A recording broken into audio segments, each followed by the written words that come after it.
Vous qui honorez le Seigneur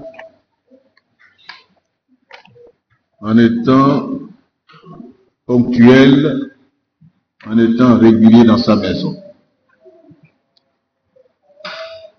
Beaucoup peuvent être empêchés, mais je pense que quand tu aimes le Seigneur, tu aimes aussi ses demeures. Que Dieu nous bénisse. Pour ceux qui nous suivent aussi également, nous voulons vous saluer. Notre étude biblique dans ce mois de mai, c'est un survol de l'enseignement sur les anges. C'est une doctrine importante. Donc ce soir, c'est une suite et la fin du survol de l'enseignement biblique au sujet des anges. Nous voulons relire le texte de base dans Juge chapitre 2.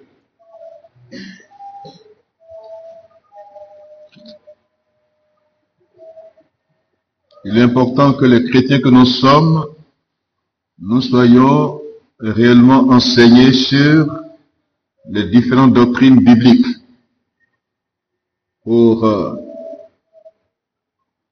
avoir une position ferme, une position sûre. Et quand nous serons aussi en face des fausses doctrines, il faut savoir défendre la saine doctrine. Donc il faut prendre position. L'enseignement biblique nous permet de prendre une position selon la Bible. Donc ces enseignements, ces études sont importantes. Que le Seigneur nous aide à les comprendre profondément et à les appliquer, à les vivre également. Juge chapitre 2 que nous lisons.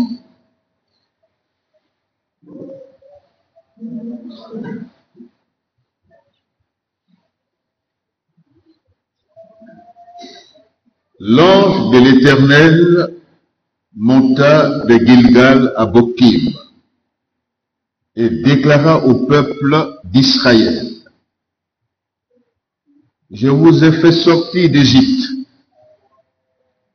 et je vous ai amené dans le pays que j'ai solennellement promis à vos ancêtres. J'ai déclaré que je ne romprai jamais mon alliance.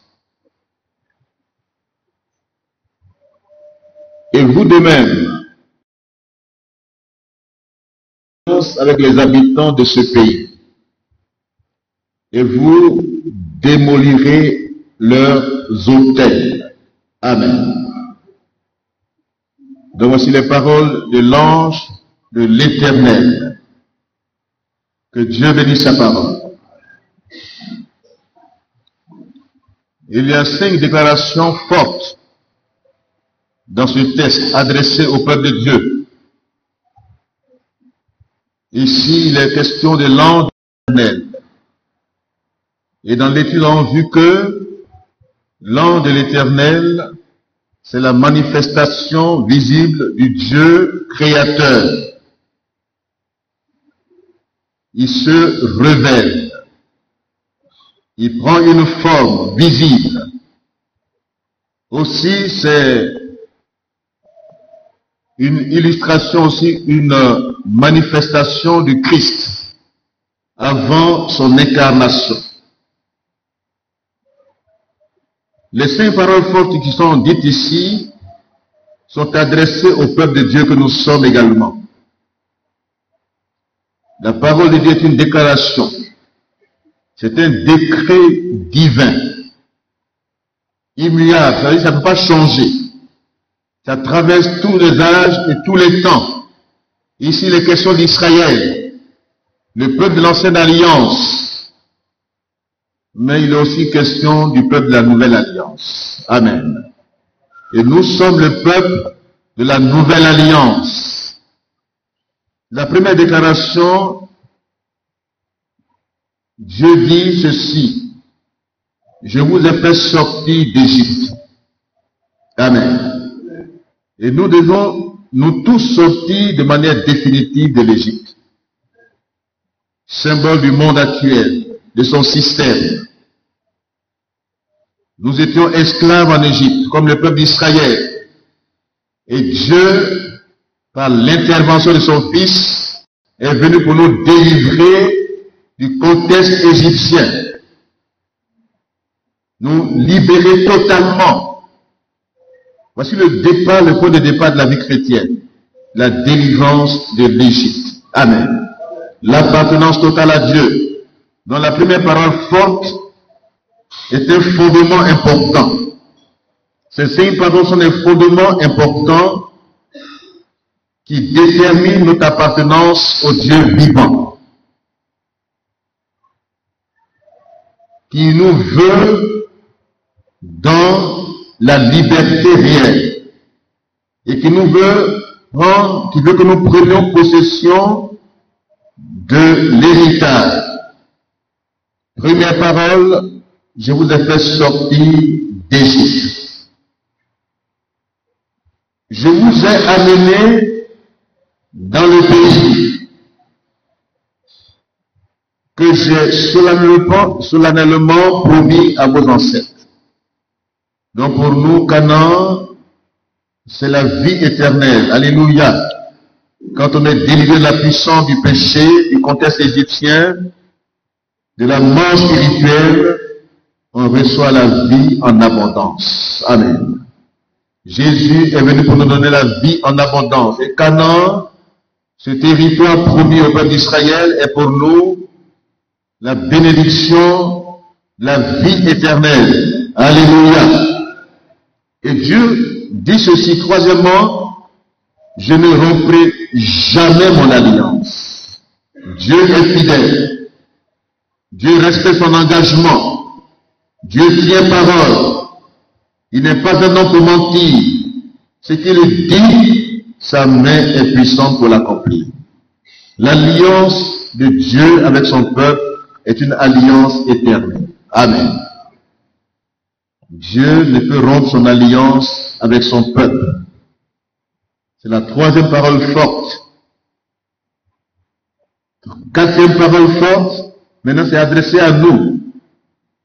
Vous ne devez conclure aucune alliance avec les habitants de ce pays où vous allez. Canaan, il y a des habitants. Et Dieu a demandé à Israël de les chasser. Il ne devait pas avoir de cohabitation avec les Cananéens. Et quand Dieu parle comme ça, c'est qu'il sait ce qui va se passer. Vous ne conclurez pas d'alliance avec les habitants de ce pays. Amen. Et vous démolirez leurs autels. Alléluia. Vous renverserez leurs autels, leurs croyances en des faux dieux. Vous devez renverser les autels des Baal et d'Astarté, ces dieux étrangers. Voici les 5 paroles fortes sur lesquelles je voulais revenir encore ce soir, pour qu'en tant qu'enfants de Dieu, nous puissions les vivre et les mettre en pratique dans notre vie. Amen. Alléluia. Donc la doctrine des anges, cette suite ce soir, nous avons bien voulu revenir sur ces paroles importantes. Le ministère des anges. Comment les anges sont intervenus dans la Bible à des occasions importantes. Leur intervention. Dieu lui-même, parce que l'expression ange veut dire envoyé, messager. Et nous avons dit que Dieu est le premier envoyé, le premier messager. Jésus est envoyé, il est messager. Tout enfant de Dieu qui est né de nouveau est un envoyé, est un messager. Les anges de Dieu sont des êtres spirituels. Conformément l'ordre de Dieu, les anges effectuent de nombreuses activités sur la terre. Ils ont eu un rôle important. Ils ont été présents. Ils ont joué un rôle important lorsque Dieu a révélé la loi à Moïse. Alléluia. Les anges de Dieu ont joué un rôle important dans la communication de la loi à Moïse. Nous lisons Actes chapitre 7, verset 38. Actes, le chapitre 7, le verset 38. Donc, conformément à l'ordre de Dieu, les anges effectuent de nombreuses activités sur la terre. Et leur première activité, c'était d'être présent dans la communication, dans la promulgation de la loi à Moïse. Actes chapitre 7, verset 38. Lorsque le peuple était rassemblé au désert, c'est encore lui qui servit d'intermédiaire entre l'ange qui lui parlait sur le mont Sinaï. Il reçut de Dieu des paroles de vie pour nous les transmettre. Alléluia. Donc les anges ont joué en tant qu'intermédiaire de la promulgation de la loi que Dieu a communiqué à Moïse sur le mont Sinaï. C'est ce que nous dit le verset 38. Dans votre version, quelqu'un va lire sa voix. Quelqu'un va lire la version Louis II. Je suis dans une version, la Bible du Semeur.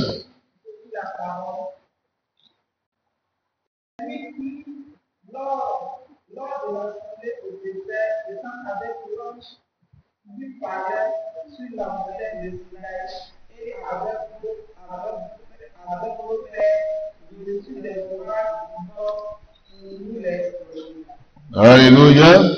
Donc quand le peuple était rassemblé au désert, c'est encore Dieu qui se sert d'un intermédiaire dans la personne d'un ange et qui parlait sur cette montagne du Sinaï au peuple d'Israël. Ils ont reçu de Dieu des paroles de vie. Donc les anges ont joué un rôle important dans la communication de la révélation de la loi à Moïse. On peut lire la même référence dans Hébreux chapitre 2 verset 2. Hébreux, chapitre 2, le verset 2. Hébreux, le chapitre 2, le verset 2. Que dit le texte?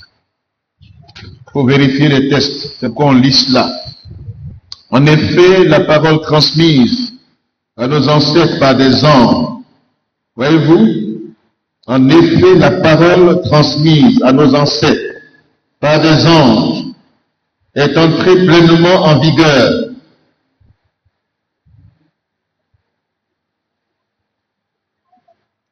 Alléluia. Nous avons aussi le même texte dans Galates chapitre 3, verset 19. Je vous donne ces références-là pour que vous puissiez être confortés dans le ministère des anges. Galates, le chapitre 3, le verset 19.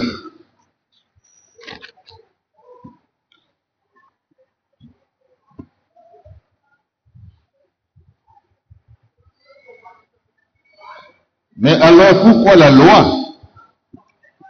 Elle a été ajoutée pour mettre en évidence la désobéissance des hommes à l'ordre divin.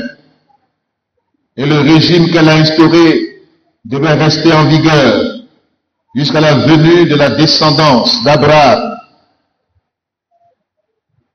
Selon la promesse, cette loi a été promulguée par l'intermédiaire d'anges, par le moyen d'un médiateur, Moïse. Alléluia.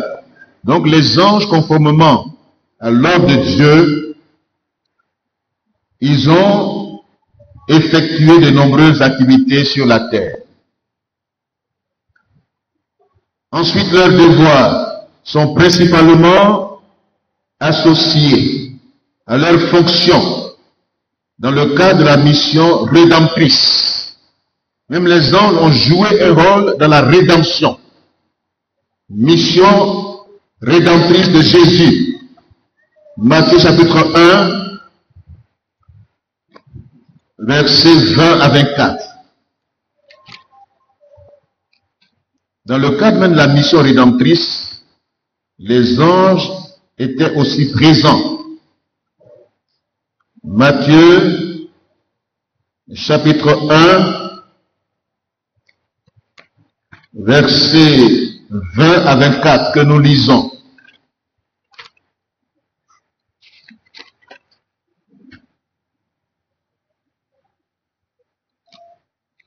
Il réfléchissait à ce projet quand un ange du Seigneur lui apparut en rêve et lui dit, il s'agit de Joseph, Joseph, fils de David, ne crains pas de prendre Marie pour femme, car l'enfant qu'elle porte vient du Saint-Esprit. Alléluia. Elle donnera naissance à un fils. On l'appellera Jésus. C'est lui, en effet, qui sauvera son peuple de ses péchés. Tout cela arriva pour que s'accomplisse cette parole du Seigneur transmise par le prophète. À son réveil, Joseph fit ce que l'ange du Seigneur lui avait commandé. Amen.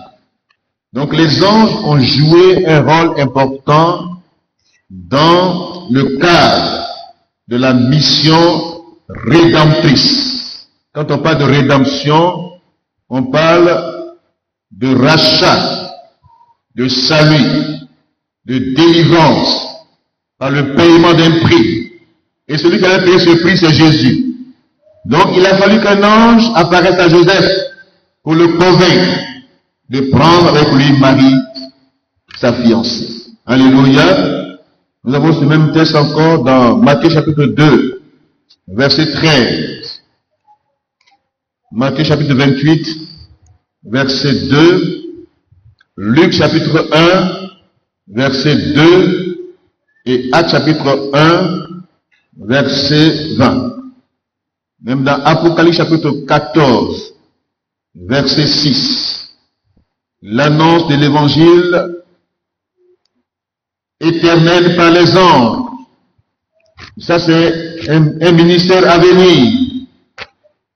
Quand nous serons enlevés dans les cieux, les anges de Dieu vont continuer à prêcher l'évangile sur la terre. Amen. Donc, il est important que nous comprenions ces vérités bibliques. On parle d'un évangile éternel qui sera proclamé par les anges de Dieu. Apocalypse chapitre 14, versets 6 à 7. Ensuite, je vis un autre ange volant. Il avait une bonne nouvelle éternelle à annoncer à tous les habitants de la terre, à toutes les nations, à toutes les tribus, à toute langue et à tout peuple. Il criait d'une voix forte, adorez Dieu et donne-lui gloire, car l'heure a sonné où il va rendre son jugement. Adorez celui qui a fait les cieux et la terre. Amen. Ça, ce sont les anges qui proclament un évangile éternel après l'enlèvement de l'Église. Donc les anges ont joué un rôle dans la promulgation de la loi à Moïse. Ensuite, la mission rédemptrice de Jésus, les anges ont été associés dans le cadre de cette mission. Et puis, les anges de Dieu proclameront un évangile éternel sur la terre. Amen. Même quand un pécheur se convertit sur la terre, les anges sont dans la joie au ciel. Amen. Les anges de Dieu qui sont restés fidèles au Seigneur, qui ont gardé leur dignité, qui n'ont pas abandonné leur demeure, quand un pécheur se répand sur la terre, les anges dans les cieux louent le Seigneur. Alléluia. Luc chapitre 15, verset 10. Luc, le chapitre 15, cette parabole qui parle de la brebis perdue, de la pièce perdue et de l'enfant prodigue. Luc chapitre 15, verset 10.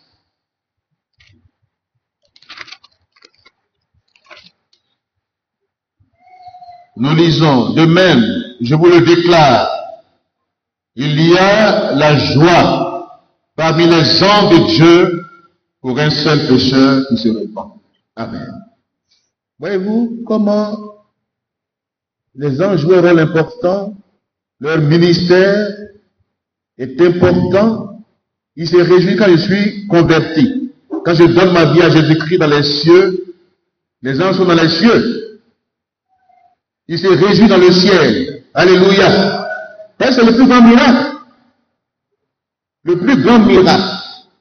Quand un pécheur se repent de ses péchés, qu'il est sauvé, le ciel est à la joie.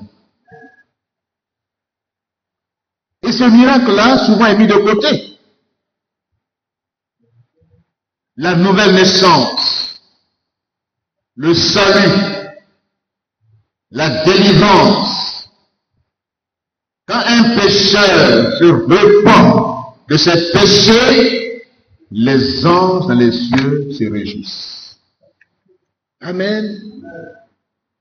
Donc, le plus grand miracle qui étonne même le ciel, c'est quand un pécheur se repent.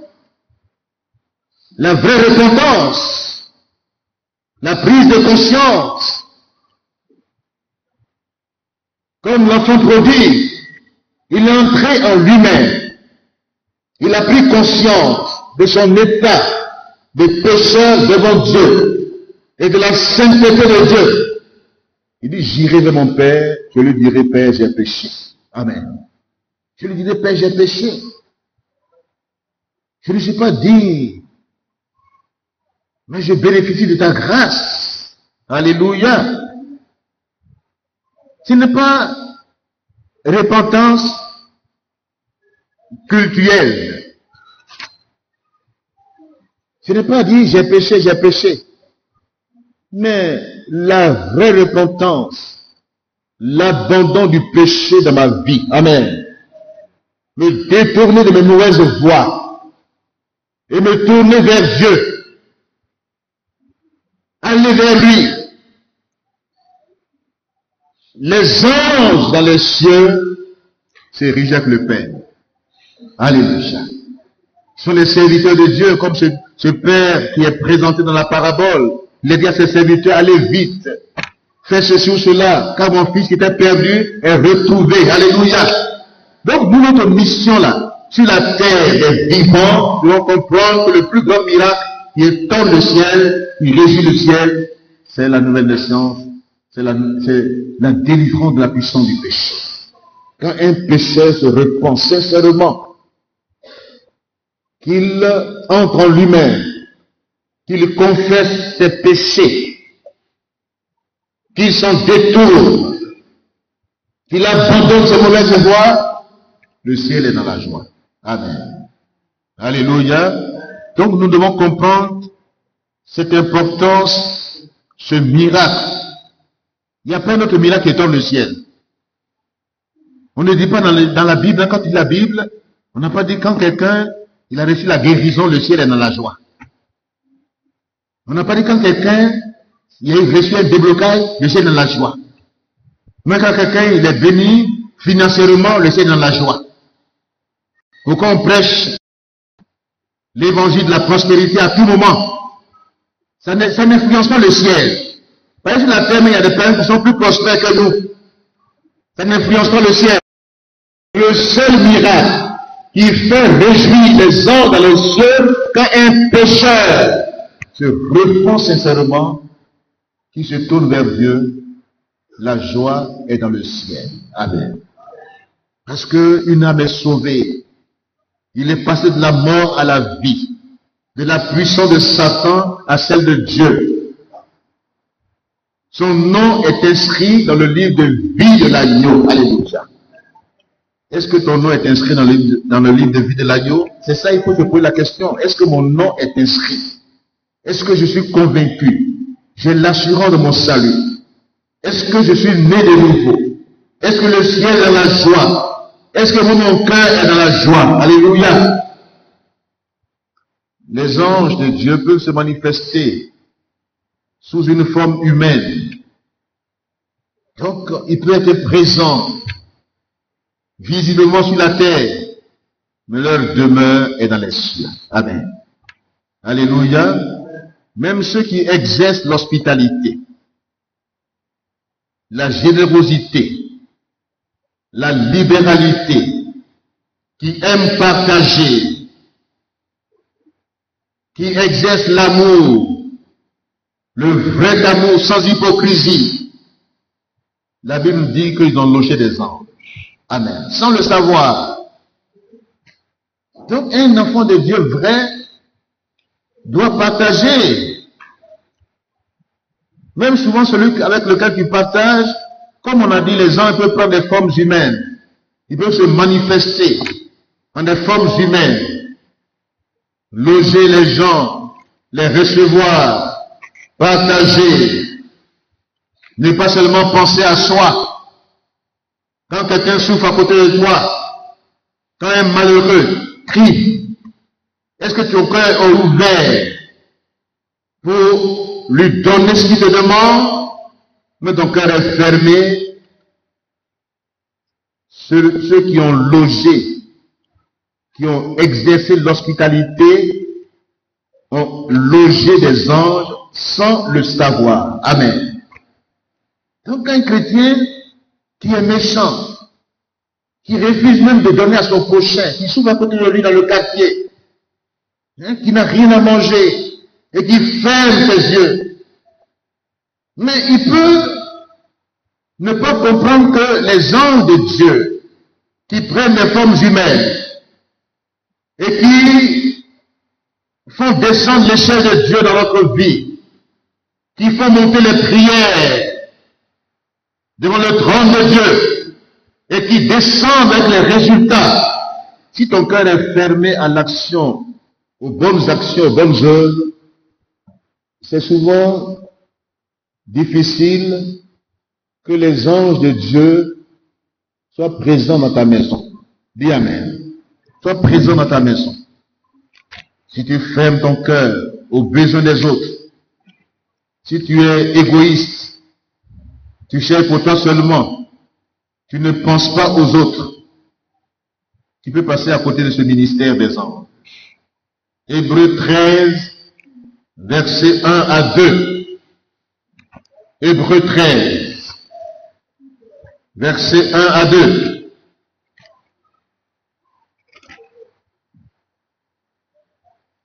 Que votre amour fraternel ne cesse pas de se manifester.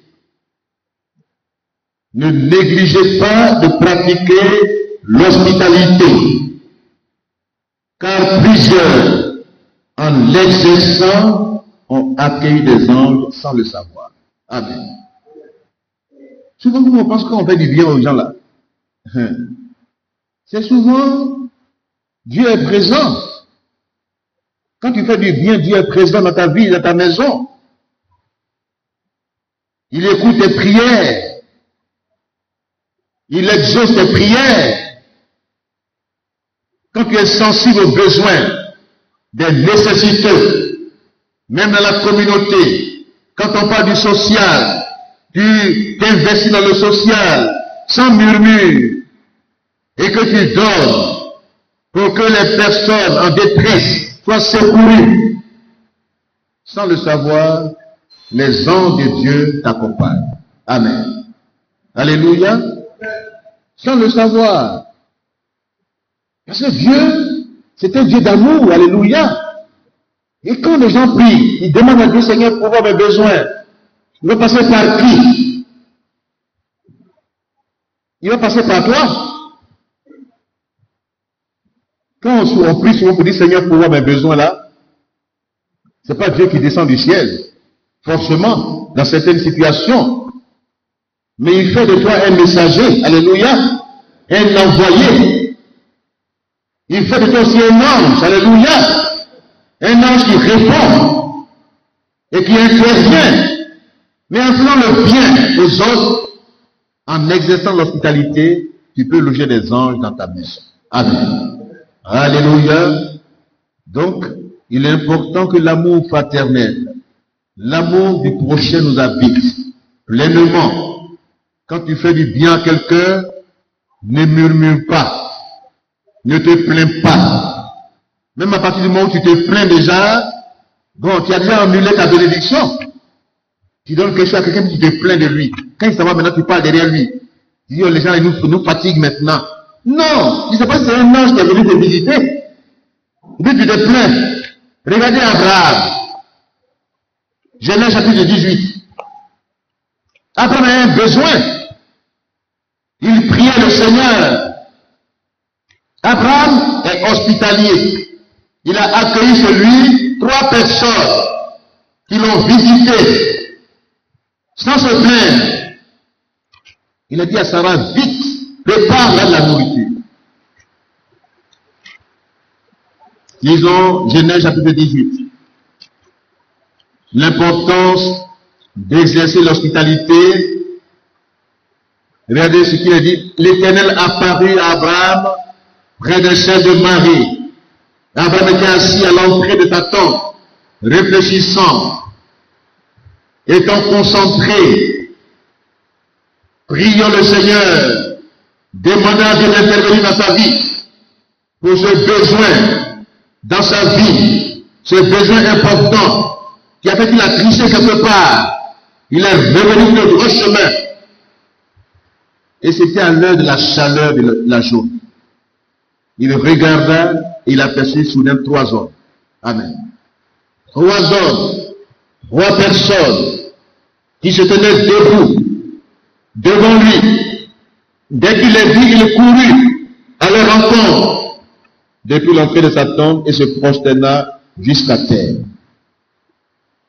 Il dit, mes seigneurs, leur dit-il, faites-moi la faveur de ne pas passer près de chez moi sans vous arrêter, sans prendre des forces. Alléluia. Permettez-moi d'aller chercher un peu d'eau. Voyez-vous, donnez de l'eau à boire à quelqu'un. Pour que vous désaltériez. Puis, vous reposerez. Donnez un lieu de repos à ceux qui te visitent. Je vous apporterai un morceau de pain et vous reprendrez des forces avant de poursuivre votre chemin, puisque vous êtes passé si près de chez moi, votre serviteur. Il répondit à Abraham, très bien, fais comme tu l'as dit. Alléluia. Amen. Abraham a reçu ses visiteurs. Il les a accueillis. Il a ouvert sa main. Il a dit à sa femme de préparer pour ses visiteurs. Sarah, il a dit vite, Sarah, prépare un repas pour ses visiteurs. Et il a couru dans le troupeau, il a pris un veau gras, il a apprêté. Et ces personnes-là, en quittant sa maison, il les a accompagnés.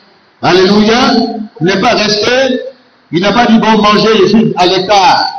Mais il a partagé avec eux, ils ont fini de partager le repas, il les a accompagnés.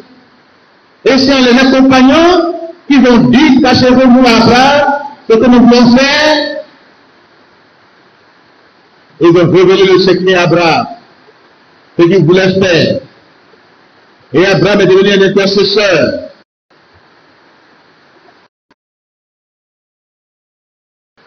Nous pensons que Dieu va d'une manière extraordinaire, de manière spectaculaire. Nous voulons les choses spectaculaires.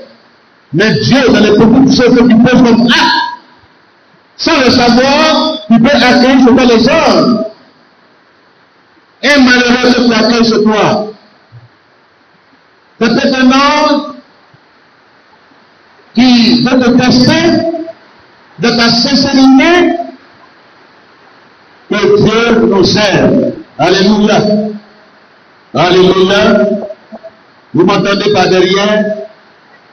Voilà, l'essentiel là, c'est d'écouter, c'est d'entendre, c'est d'entendre. Les anges sont des êtres spirituels qui peuvent prendre des formes humaines pour une mission bien précise. Dans le texte qu'on a vu tout à l'heure, Israël était dans un lieu de pleurs et de lamentation, à Bokim.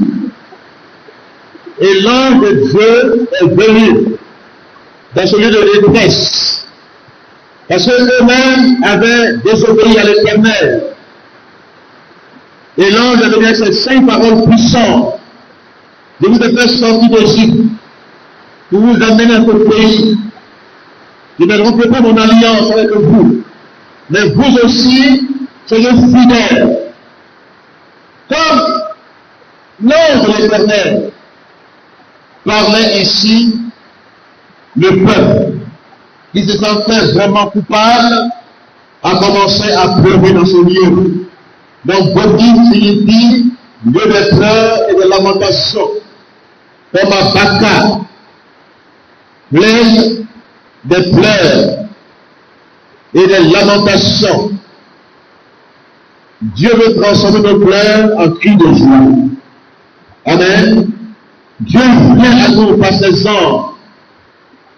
Il veut dresser son échelle dans notre vie. Comme dans le cas de Jacob, qui était enfoui devant son frère Ésaü, et qui était resté seul dans ce lieu redoutable. Et dans ce lieu premier, Dieu est descendu de ce lieu par son échelle, les anges montaient et descendaient. Ils ont fortifié Jacob. Ils ont exaucé. Dieu les a saisis comme intermédiaires dans l'exaucement des prières de Jacob. Il était tout seul, mais il a vu les anges de Dieu descendre. Que les anges de Dieu descendent dans les situations de détresse que nous sommes vivants. Amen. Et les anges de Dieu descendent dans notre vie, dans la communauté. Alléluia. Que les la présence de Dieu par ses anges, qui montent et qui descendent, que cette échelle soit dressée dans la communauté. Alléluia. Dans ta vie personnelle, dans ta maison, dans ta famille, que l'esprit de Dieu descende dans les lieux où se moque de l'amant, qui pleure tout seul. Que ton Bokim se transforme en un lieu de bénédiction. Une source de bénédiction. Passons de Bokim, de Mara, de Baka à Beraka. Alléluia. Les anges ont revirement de situations dans notre vie. Leur intervention, Dieu les envoie en mission dans une situation bien délicate. Les anges de Dieu, les chefs de Dieu descendent. Les anges de Dieu montent et descendent. Que dans ta marche chrétienne, au lieu de voir les démons à tout moment, vois les anges. Dis amen. Vois les anges de Dieu. Même quand on a la douleur, dans la détresse, dans les pleurs, dans les lamentations, que Dieu, par ses dents, fasse un revirement de situation. Transforme ton repli en beraka. Alléluia. Alléluia. Dieu est devant en mission. Mission importante. Voyez-vous quand nous lisons Apocalypse chapitre 1, verset 20. Les anges assistent l'Église dans le combat spirituel. Le diable est plus vieux que nous. Il est vieux. Il est né avant nous. Il a des stratégies. Il a des tactiques. C'est vrai, le Seigneur Jésus-Christ est tout suffisant. Son œuvre est toute suffisante. Mais souvent nous sommes faibles, abattus, découragés même. L'église peut être tellement difficile, des épreuves. Les chrétiens que nous sommes, nous pouvons traverser des mois difficiles, des épreuves. Dieu envoie ses anges. Alléluia. Alléluia.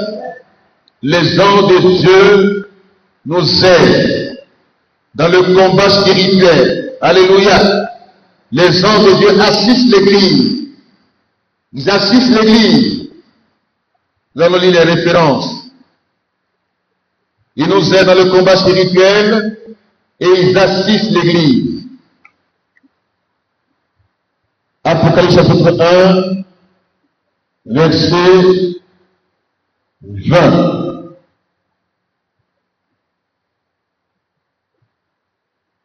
Les 7 étoiles que tu as vues dans ma main droite sont les anges des 7 églises. Amen.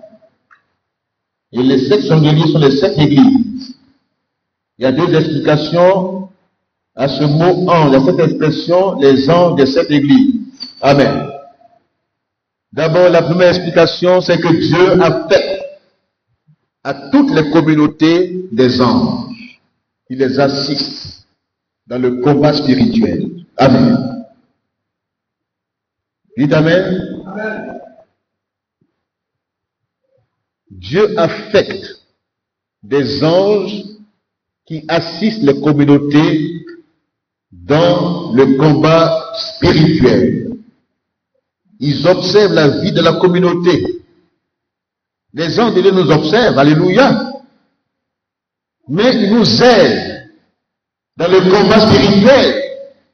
Dans le cas d'espèce, Daniel chapitre 9, Daniel chapitre 10, nous voyons que Gabriel vient au secours de Daniel. Amen. Daniel a prié 21 jours. Il a jeûné, il a prié. Les 2 anges identifiés dans la Bible, Gabriel et Michael, viennent au secours de Daniel. Alléluia. Gabriel dit à Daniel, tu es un bien-aimé du Seigneur.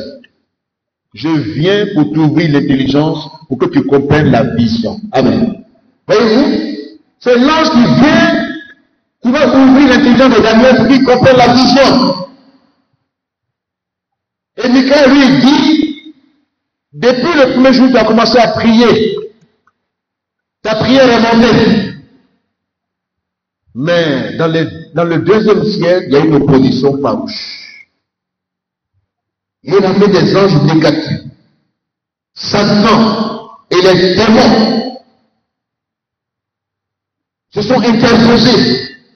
Et il y a un combat qui arrive dans le ciel. Alléluia.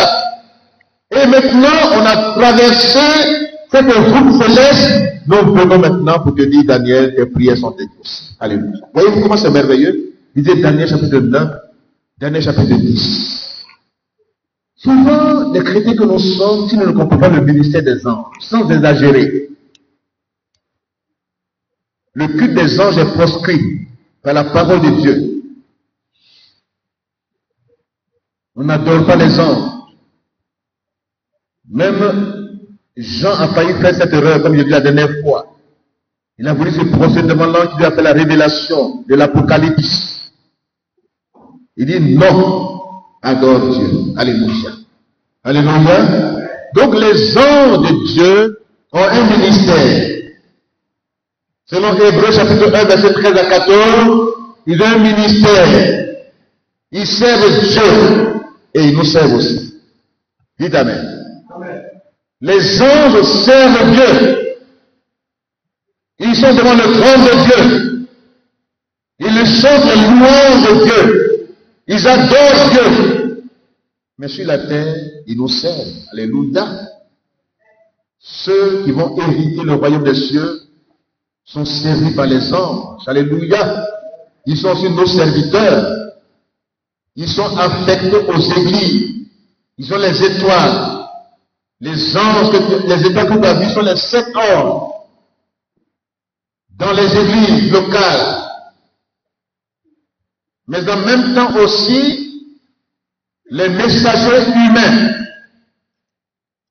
Les serviteurs de Dieu.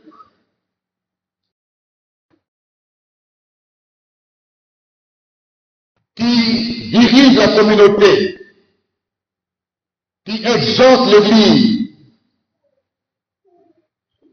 Qui portent les besoins de l'église devant Dieu.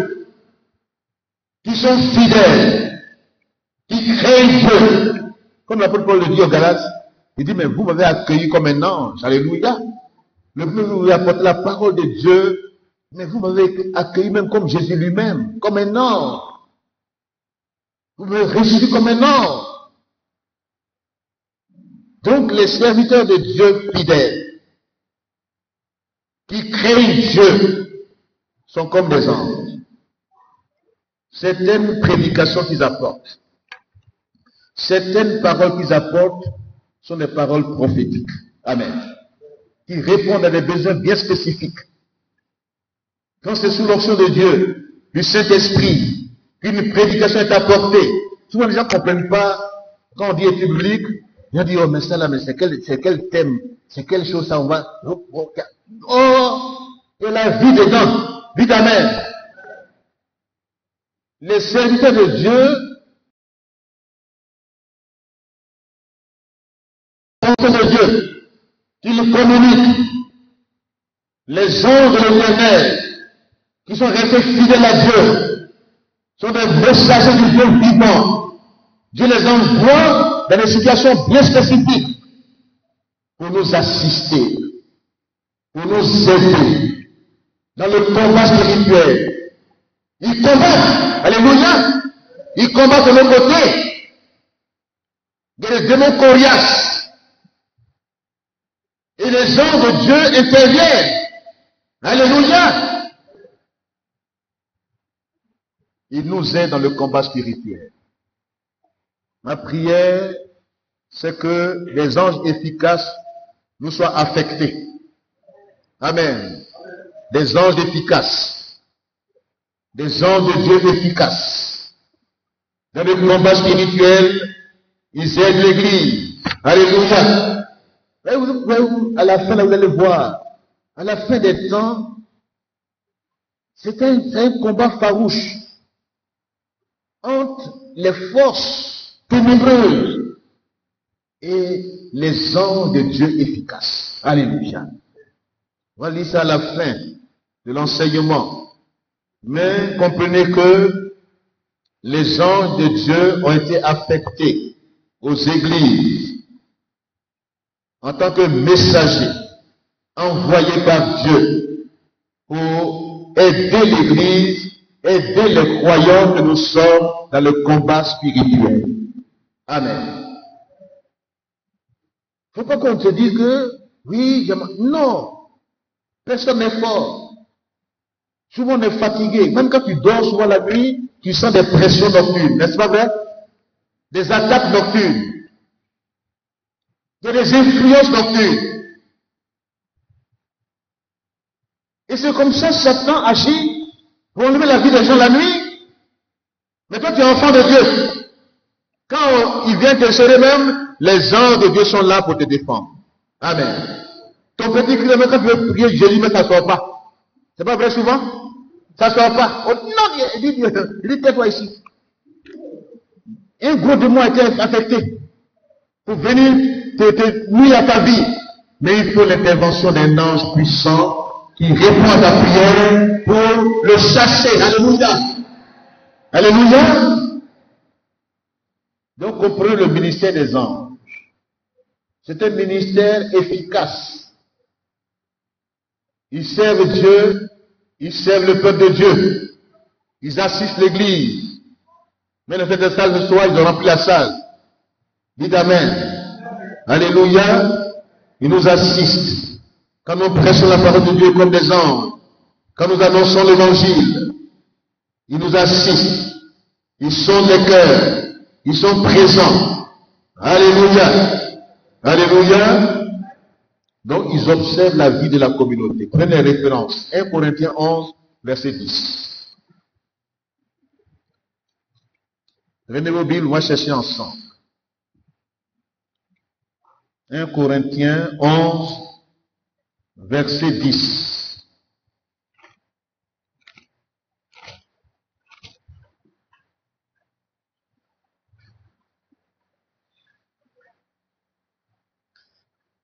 La vérité qui vient de Christ et qui est à moi, je le déclare. Je ne me laisserai pas ravir ce titre de gloire dans les provinces. Il y a dit 1 Corinthiens 11, verset 10. Attends, allons dans 2... Non, je suis dans 2 Corinthiens. Donc, excusez-moi, 1 Corinthiens 11, verset 10. Quelqu'un peut aider dans la lecture quand c'est comme ça. Voilà pourquoi la femme doit porter sur la tête un signe de son autorité à cause des anges. Dites Amen. À cause des anges. C'est l'ordre de Dieu qui est établi dans l'église. Il est dit, mais une femme qui prie sans la tête voilée, mais elle est exposée. Dites maintenant Amen. Ça, ce sont des points doctrinaux. Il y en a qui disent, oh, les cheveux servent de voile. Bon, on ne peut pas mettre les gens dans une prison. Mais en même temps, à cause des anges,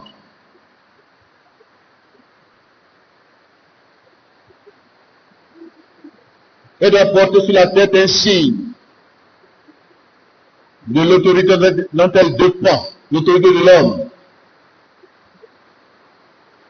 Donc toutefois, dans l'ordre établi par le Seigneur, la femme n'est pas sans homme. Alléluia. Elle n'a pas un ministère isolé. Elle doit travailler le conseil sous l'autorité de l'homme. Éphésiens 3, verset 10. Éphésiens, chapitre 3, verset 10.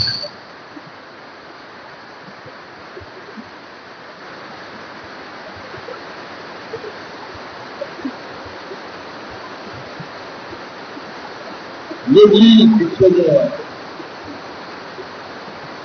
les autorités et les puissances et les dons célestes connaissent à l'église la puissance de Dieu. Amen. 1 Timothée 5, verset 21. Donc tout les textes nous parle du ministère des anges qui assistent l'église.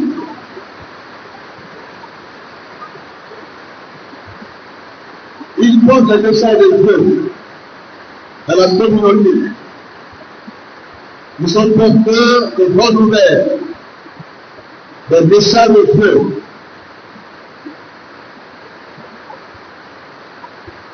Il peut aussi aider la communauté dans les réponses aux prières que nous adressons à Dieu. Le cas de Corneille. Corneille a prié. Et un ange est apparu. Il dit Corneille, tes prières sont exaucées. Envoie le messager à Joppé, pour l'apôtre Pierre, pour le Père Zoni, que Pierre, comme maintenant aussi, pour que nous reçoivions le baptême dans le Saint-Esprit. Alléluia. Alléluia. Donc les anges communiquent des réponses aux prières des saints. Ils peuvent interpréter les rêves et les visions. Les rêves prophétiques, les visions prophétiques sont expliquées par les anges. Daniel 7, verset 15 à 16. Vous n'avez pas derrière? Vous n'avez? Les anges de Dieu expliquent les rêves. Ils expliquent les visions prophétiques. Les rêves qui ne comprennent pas. Les visions qui sont données par le Seigneur. Les anges de Dieu expliquent aussi les visions et les rêves prophétiques. Daniel chapitre 7, verset 15 à 16. Les anges de Dieu nous protègent les saints, qui craignent l'Éternel et qui s'éloignent du mal, qui haïssent le mal. Ce n'est pas tout le monde, mais ceux qui sont protégés par les anges de Dieu sont les croyants qui craignent Dieu. Amen. Amen. Alléluia. Les anges de Dieu protègent les saints qui craignent Dieu, selon du mal, haïssent le péché. Psaume 34, verset 8.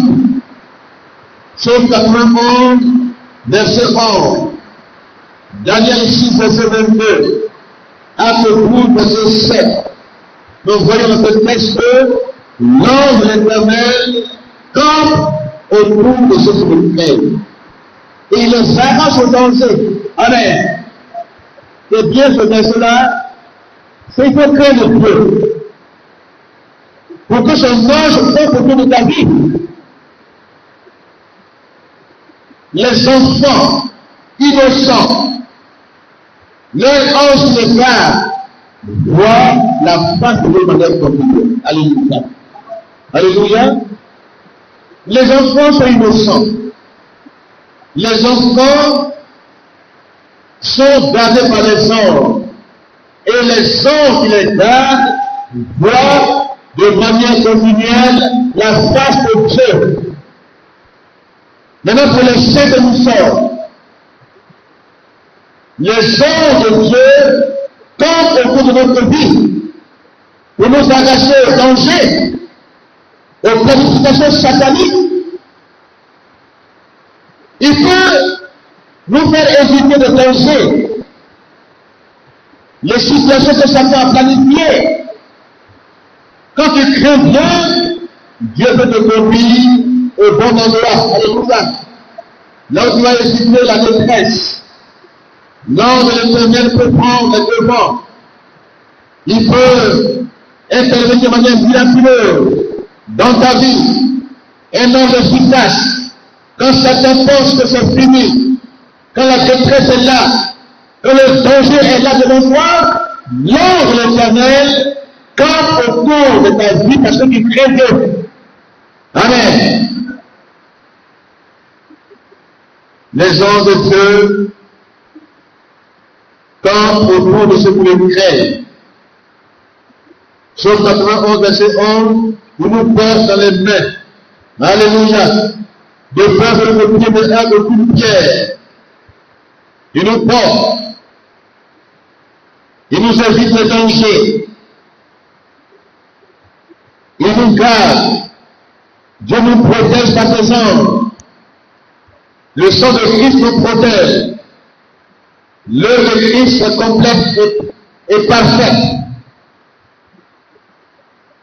Mais en même temps, voyez-vous, un enfant de Dieu, il a 5 protections. Alléluia. D'abord, il y a des intercesseurs puissants que sont Jésus-Christ et le Saint-Esprit. Romains 8, versets 11 et 34. Pour vous lire. Jésus-Christ est l'intercesseur par excellence. Dites Amen. Il prie pour nous. Il prie pour nous, pour chacun de nous. Et sa prière est puissante. Alléluia. Jésus intercède pour son Église, pour les enfants que nous sommes. Et ses prières sont exaucées. Amen. Le Saint-Esprit intercède pour l'Église, pour les enfants de Dieu. Il prie pour lui. Nous sommes nos frères. Nous avons tout pour demander à Dieu. Et l'Esprit de Dieu nous aide dans nos prières. Il intercède pour nous en faveur du peuple de Dieu. Le sang de Christ nous protège. Alléluia. Les armes que Dieu nous donne sont des facteurs puissants dans le combat spirituel. Le nom de l'Éternel est une tour forte dans laquelle nous réfugions, nous sommes en sécurité. Mais dans cet appoint, il y a des anges. Alléluia. L'ange de l'Éternel campe pour tous ceux qui le craignent et il les arrache au danger. Pour que tu vois comment Dieu intervient dans ta vie. Amen. Alléluia. Le sang de Christ n'est pas quantitatif. N'est pas quelque chose qu'on se représente. Il y en a qui prennent le saut de sang de Jésus. On ne sait pas ce que ça veut dire. Le sang de Christ est une œuvre spirituelle. Alléluia. Elle est invoquée sur notre vie. Le sang de Christ nous couvre, nous protège des attaques de l'ennemi. Il faut invoquer le sang de Jésus sur ta vie. Quand tu veux te déplacer, quand tu veux aller partout, invoque le sang de Jésus sur ta vie. On n'a pas besoin de prendre le saut de sang. Il nous couvre de ça. Alléluia. Il nous protège. Jésus, sa prière est puissante. Elle nous garde, elle nous protège. Le Saint-Esprit, sa prière est puissante. Elle nous garde, elle nous protège. Les anges de Dieu, maintenant leur travail c'est de camper. Amen. Et souvent nous sommes tous têtus. Même Dieu peut faire tout pour te protéger. Mais toi-même, tu peux prendre des voies détournées. Tu peux ne pas écouter Dieu.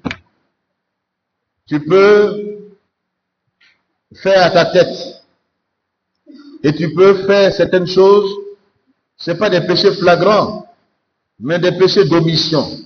Tu oublies même certaines choses. Tu oublies de méditer dans la parole de Dieu chaque matin. Tu oublies toi-même de prier. C'est un péché. Ne pas prier. Ne pas lire la Bible. Quand on parle de la lecture biblique, il y en a qui ne pensent pas ça, ils ne prennent pas ça au sérieux. Ils ne lisent pas leur Bible à la maison. Quand ils viennent à l'église, ils ne lisent pas la Bible. Quand ils viennent à l'église, ils viennent sans la Bible. Ils savent pas qu'ils pêchent. Mais Dieu est compatissant. Amen. Dieu est miséricordieux. Il n'est pas prêt à nous condamner, à nous abandonner, à nous laisser. Quand l'ennemi nous attaque, malgré toute cette couverture qui nous tient et qui nous protège, il faut que les hommes interviennent. Quand l'enfant de Dieu est dans le décor, il faut l'intervention de l'ange. Amen. Pour l'arracher du danger. Il faut que les anges interviennent pour le porter dans les mains. Parce que leur ministère, ils nous accompagnent. Ils sont présents. Que les anges de Dieu nous accompagnent dans nos déplacements. Amen. Nous ne sommes pas seuls. Que les anges de Dieu nous accompagnent. Qu'ils soient présents dans nos maisons. Qu'ils nous aident dans le combat spirituel. Qu'ils nous assistent. Quand nous sommes fatigués. Que les ailes de Dieu soient dressées dans nos maisons. Que les anges de Dieu montent et descendent. Que nous voyons les anges. Alléluia. Alléluia. Que les anges de Dieu nous confient des messages, les rêves, les visions que nous avons, que nous ne comprenons pas. Que les anges nous expliquent les visions. Que les anges de Dieu combattent nos ennemis. Dites Amen. Que les anges de Dieu combattent nos ennemis. Alléluia. Qu'ils nous aident dans le combat spirituel. Quand l'ennemi vient comme un fleuve, l'Esprit de Dieu le met en déroute. Mais les anges de Dieu punissent les ennemis de Dieu. Amen. 2 Rois 19, verset 35. Acte 12, verset 23. Apocalypse 14, verset 17. Apocalypse 16, verset 21. Les anges de Dieu punissent les ennemis de Dieu. Les anges de Dieu aussi, quand le peuple de Dieu est rebelle, il peut nous protéger, il peut nous assister. Mais quand nous allons au-delà des simples désobéissances et que nous entrons dans la rébellion, mais Dieu envoie ses anges pour nous juger. Dites Amen. Et beaucoup ne savent pas cela. Mais les mêmes anges qui punissent tes ennemis, qui te viennent en aide, quand tu es dans les simples désobéissances, ils ne sont pas tellement flagrants, les anges t'accompagnent, ils sont présents. Mais quand ça arrive maintenant, dans la rébellion, péché contre Dieu, Dieu envoie son ange, dit Amen, qui devient l'instrument du jugement du peuple de Dieu. 2 Samuel 24, verset 16 à 17. On va lire cela. Parce que quand on dit les anges nous protègent, les anges nous défendent, les anges combattent nos ennemis, ils nous gardent. Mais il y a un aspect qu'il faut souligner aussi. C'est que quand le peuple se rebelle contre Dieu, quand le peuple ne calcule plus Dieu dans sa marche, et qu'il va de manière flagrante adorer d'autres dieux, se faire d'autres dieux, et ne plus écouter Dieu. Quand David aussi a dévié, il était coupable. Dieu envoie la peste, ses ravages. Dieu juge son peuple qui se rebelle contre lui. Amen. L'ange allait étendre sa main sur Jérusalem pour la dévaster. L'ange de l'Éternel se tenait prêt pour juger son peuple. En voyant l'ange qui frappait le peuple, David pria en disant. Donc, réalisez ce texte là dans 2 Samuel 24. Dieu envoie son ange pour juger le peuple rebelle qui dévie. À la fin des temps, les anges de Dieu vont intensifier la guerre contre les forces ténébreuses dans ce temps de la fin, où les démons, il y a une invasion démoniaque. Ils sont sortis de la vie, de tous les lieux aujourd'hui. Les démons sont sortis. Ils attaquent les nuits. Ils attaquent les nations. Ils créent des guerres, les situations des démons sanguinaires. Sur les routes, partout, les démons sont sortis. Et dans ce temps de la fin, qui sont les derniers, l'ange de Dieu, il a eu peur qui va s'intensifier entre l'armée de Dieu et l'armée satanique. Dites Amen. Pour que vous compreniez cela, ne déviez pas le vrai combat. Après chapitre 12, verset 7 à 9 que nous lisons, dans ce temps de la fin, avant même que l'église soit enlevée, après l'enlèvement de l'église, il y aura une intensification du combat spirituel sur la terre. Un combat visible. Une guerre entre les forces ténébreuses, les démons qui sont sortis de l'abîme, qui étaient dans l'abîme sont sortis de l'abîme. Il y a une guerre. Alors, une bataille, une guerre s'engagea dans le ciel. Michael et ses anges combattirent contre le dragon. Et celui-ci combattit avec ses anges.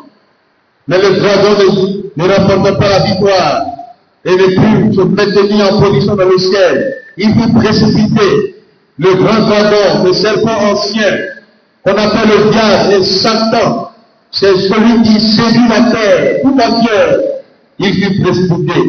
Et ces hommes furent précipités. Puis j'entendis dans le ciel une voix forte qui disait, maintenant le temps du salut est arrivé. Alléluia. L'accusateur de notre Père a été précipité. Et rédaction du verset, mais malheur à la terre et à la mer. Le diable est descendu vers vous, animé d'une grande colère, sachant qu'il a peu de temps. Amen. Oh, mes frères, répondez Amen. Vous m'entendez bien. Lui là, ça ne peut pas empêcher quelqu'un d'écouter la parole de Dieu. L'intensification de la guerre spirituelle sera tellement visible dans ce temps de la fin, avant l'enlèvement de l'Église. Ces démons qui inspirent aux gens des relations contre nature, des mariages pour tous, sont sortis des abîmes. Les mêmes démons qui ont enfoncé Sodome et Gomorrhe ne sont pas morts. Le diable, voyez-vous, les esprits ne meurent pas. Les gens qui soient déchus, ou qu'ils soient des anges de Dieu, restez fidèles au Seigneur, les esprits ne meurent pas. Ils utilisent un corps, ils l'amènent à la mort. Quand la personne meurt, les démons le quittent et cherchent à porter son corps. Donc le diable, les démons ne meurent pas. Ils n'ont pas un corps physique. Ils ont un corps spirituel qui ne meurt pas. Et ce corps spirituel, pour le diable de ce démon, sera jeté dans l'instant ardent de feu, une souffrance éternelle. Et il sait que le malheur, sinon le jugement de Dieu l'attend. Et dans le temps de la fin, il détourne les chrétiens de la réalité. Il y a des chrétiens qui viennent rétrogrades. Ils abandonnent le Seigneur. Ils vont dans le monde à cause du plaisir, à cause du péché. Ils abandonnent le Seigneur. Ils réunissent leur premier engagement avec Dieu. Les démons les utilisent pour les amener à la perdition éternelle. Donc les anges de Dieu fidèles vont engager le combat spirituel. Dans ce temps de la fin, comprenez que c'est une affaire de vie sorcière ici, sorcière là. Dites Amen. Les anges de l'Éternel, Michael et l'armée de Dieu vont combattre de manière visible la puissance du dragon, le serpent ancien, appelé le diable, et les démons qui sont des abîmes, dans les airs, dans la mer, sur la terre, partout. Nous sentons déjà des pressions sur le monde. Les pressions. L'Église est prête à partir. Mais avant qu'on ne parte, on va connaître des situations dans un véritable combat entre les forces du mal et les forces du bien. Amen. Que l'Église en soit consciente. Que les chrétiens comprennent. Non seulement les gens nous aident maintenant dans le combat, un combat caché, un combat invisible, mais dans les temps où nous sommes engagés, dans la fin des temps, avant le retour de Christ, les anges de Dieu vont de manière visible faire des attaques réelles.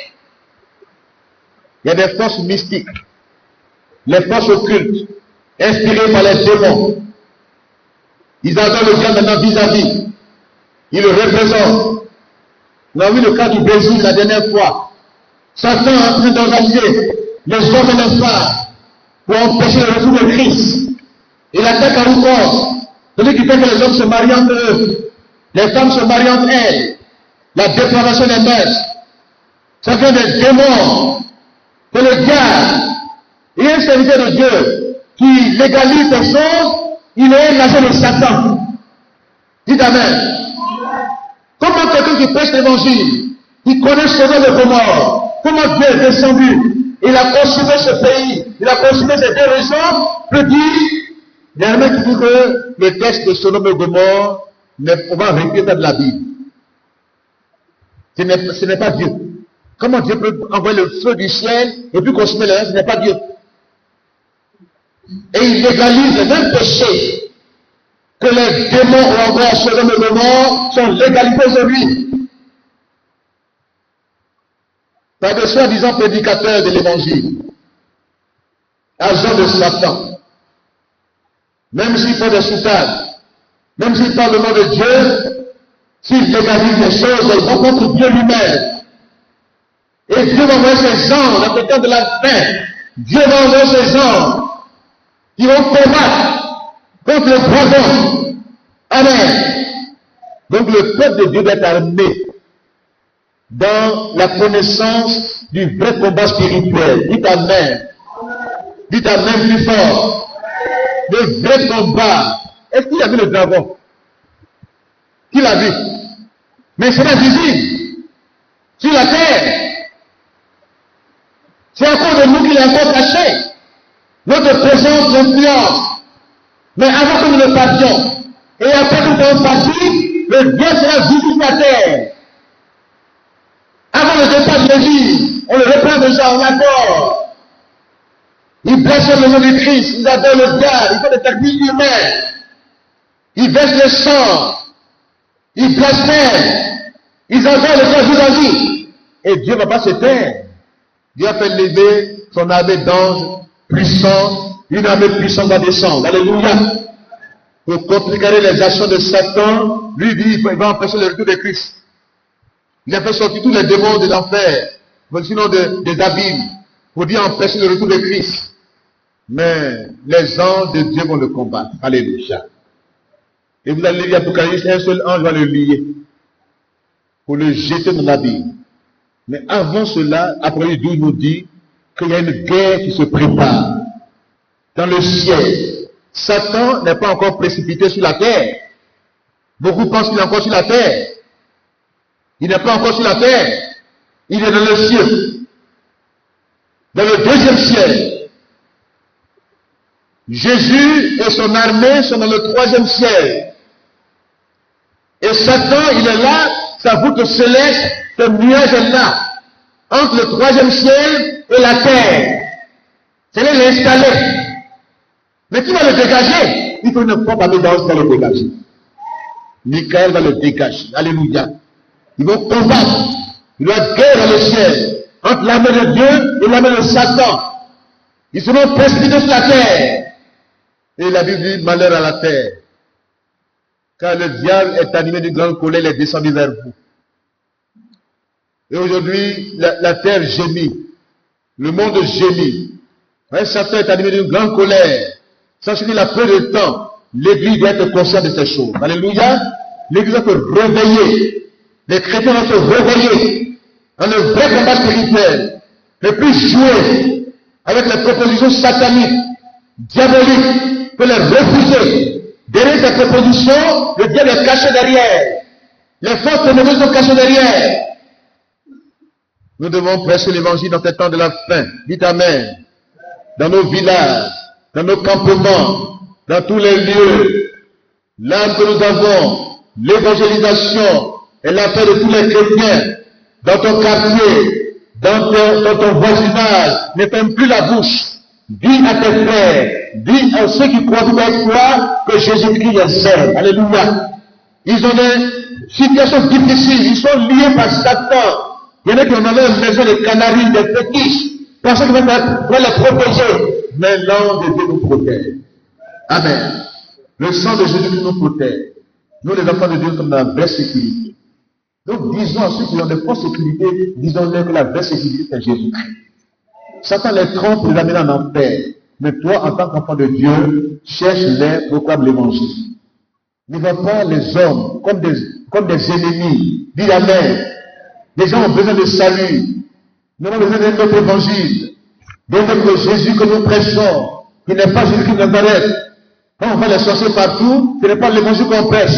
Dieu dit, va les arracher. De la main de Satan. Qui les amène à la paix. Va les délivrer. On dit, non, c'est celui-là qui se combat. Finalement, ton combat est un combat charnel. Dis maintenant Amen. Votre Amen n'a qu'à bien sortir. Hein? Beaucoup de chrétiens ont dévié le vrai combat. Quand tu dis étude biblique, comme ça pour enseigner, pour qu'ils comprennent la portée dans laquelle nous sommes, l'état dans lequel nous sommes, pour certains révoltés. Regardez cet après-midi, sur cette route-là, quand tu viens d'Adjamé pour venir à Yopougon, en même temps que les voitures se sont cognées, sont calcinées en même temps. Les gens n'ont pas pu sortir. Et les démons sont contents. Ils se réjouissent. Si ces hommes n'ont pas connu le Seigneur, c'est fini. Que Dieu nous aide aujourd'hui. Ces personnes ont besoin de l'évangile de Jésus-Christ. Attends. Il faut qu'on attende, il faut qu'on pense qu'on a encore assez de temps sur cette terre. Le diable est révolté, il est animé d'une grande colère. Il a peu de temps. Lui, il sait qu'il a peu de temps. C'est l'église qui ne comprend pas. C'est l'église qui perd son temps. Que nous rachetons le temps quand les jours sont mauvais. Que Dieu nous aide. Que Dieu soit avec nous. Que Dieu nous ouvre l'esprit et l'intelligence pour que nous comprenions la profondeur de cette doctrine biblique qui nous aide à avancer, à être stable, à être serein. Même quand le monde est bouleversé, nous sommes sans crainte. C'est ça que Dieu me dit de dire, sois sans crainte. Dis Amen. Sois sans crainte. Ne promène pas des regards inquiets. Sois sans crainte.